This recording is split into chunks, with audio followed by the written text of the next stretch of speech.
ఈరోజు గుత్తి వంకాయ కూర కొంచెం వెరైటీగా ఎలా చేసుకోవాలో ఈ వీడియోలో చూద్దాము. చాలా టేస్టీగా ఉంటుంది. మరి దీనికోసం అయితే ముందుగా పాన్ పెట్టి పలుకులు వేయించుకోవాలి. మసాలా ప్రిపేర్ చేసుకోవడం కోసం ఫస్ట్ పలుకులు వేయించుకుందామండి. ఆ మాత్రం వేగితే సరిపోతుంది. అవి పక్కకు తీసేసుకొని ఇప్పుడు ఎండుమిర్చి వేయించుకుందాము. అంటే దీంట్లోనే మనం డైరెక్ట్గా కారం వాడకన్నా ఎండుమిర్చి తీసుకుంటున్నాము. తర్వాత ధనియాలు, జీలకర్ర, ఎండు కొబ్బరి, మెంతులు, లవంగాలు, కొంచెం చెక్క ఇవన్నీ వేసుకొని బాగా వేయించుకోవాలి.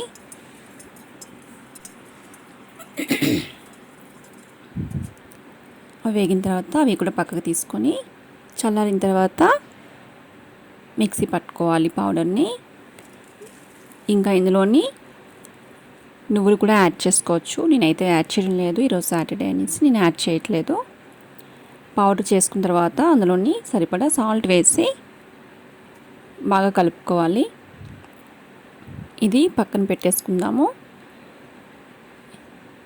ఇప్పుడు కొంచెం చింతపండు కూడా నానబెట్టుకుందామండి. అంటే ఇందులో కొంచెం చింతపండు ఎక్కువే పడుతుంది.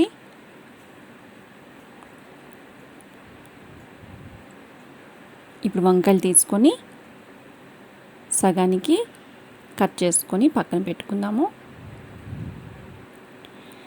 మనం ముందుగా మసాలా తయారు చేసుకున్నాం కదా, ఇప్పుడు ఈ మసాలాని వంకాయలన్నిటిలోని బాగా పట్టించుకోవాలి.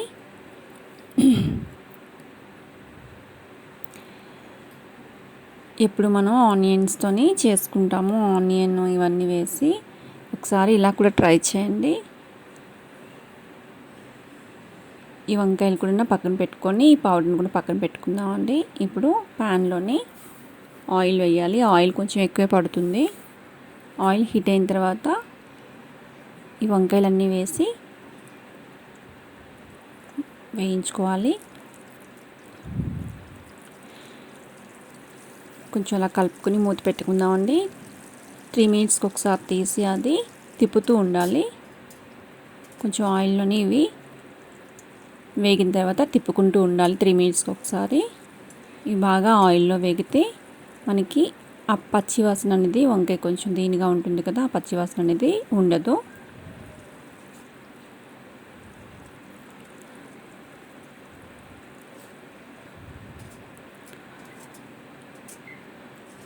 ఇవి కూడా బాగా వేగిపోయాయి. ఇప్పుడు మనం ముందుగా పౌడర్ని పెట్టుకున్నాం కదా పక్కన, ఆ మిగిలిన మసాలా పౌడర్ కూడా ఇందులో యాడ్ చేసేసుకొని కొంచెం లైట్గా తిప్పుకుందాము, లేదంటే వంకాయలు విడిపోతాయి. ఇప్పుడు చింతపండు పులుసు కూడా వేసేసి కొంచెం కరివేపాకు, ఇంకొంచెం వాటర్ కూడా యాడ్ చేసుకొని మూత పెట్టుకుందాము.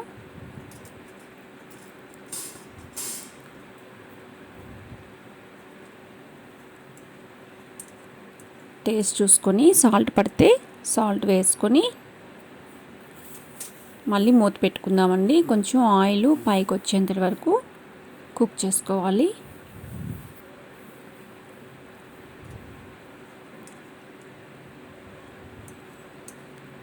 ఇలా ఒకసారి ట్రై చేసి చూడండి, చాలా బాగుంటుంది. ఎప్పుడు మనం ఆనియన్స్ అవన్నీ వేసి కూడా చేసుకుంటాము.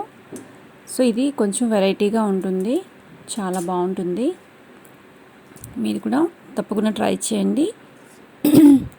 ఇలా ఆయిల్ పైకి తేలేంత వరకు కుక్ చేసుకోవాలండి. ఓకే, ఇది కూడా అయిపోయింది. ఇది రైస్లోకి చాలా బాగుంటుంది, అలాగే చపాతీకి కూడా చాలా బాగుంటుంది.